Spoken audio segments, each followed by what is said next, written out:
ஆயுர்வேதம் ஒரு பொக்கிஷம், நம் ஆயுள் நீட்டக்கும் அற்புதம். டாக்டர் ஸ்ரீவர்மாஸ்.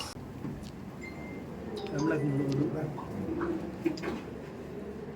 மாவட்ட அலுவலகங்களில் மாமேதை டாக்டர் அம்பேத்கருடைய நினைவு நாள் இன்று ஒவ்வொரு பகுதியிலும் நடைபெற்றுக் கொண்டிருக்கிறது. இந்த நினைவு நாளில் அவருடைய புகழை போற்றுகின்ற வகையில் அவருக்கு மலர் வளையம் வைத்து, திருவுருவப்படத்திற்கு மாலை அணிவித்து, மலர் தூவி இந்த நிகழ்ச்சி எல்லா இடங்களும் இன்றைக்கு நடைபெற்றுக் கொண்டிருக்கிறது. இது தலைமைக் கழகத்துடைய ஆணைப்படி நடைபெறுகிற நிகழ்ச்சி என்பதை நான் முதலில் தெரிவித்துக் கொள்கிறேன். குறிப்பாக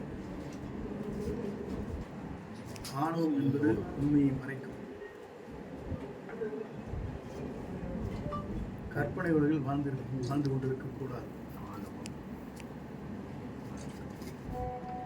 இளைஞரின் எழுச்சி நாயகனாக எதிர்கால தமிழகத்தை ஆளப்போகிற தலைவர் விஜய் அவர்கள் இன்று சுற்றுப்பயணத்தை மேற்கொள்ள இருக்கிறார். ஆகவே இளைஞரில் எழுச்சி நாயகன் மட்டுமல்ல, எதிர்கால தமிழகத்தை ஆளும் சக்தியாக தமிழக மக்களால் உருவாக இருக்கிறது என்பதை மகிழ்ச்சியோடு தெரிவித்துக் கொள்கிறேன். நன்றி, வணக்கம்.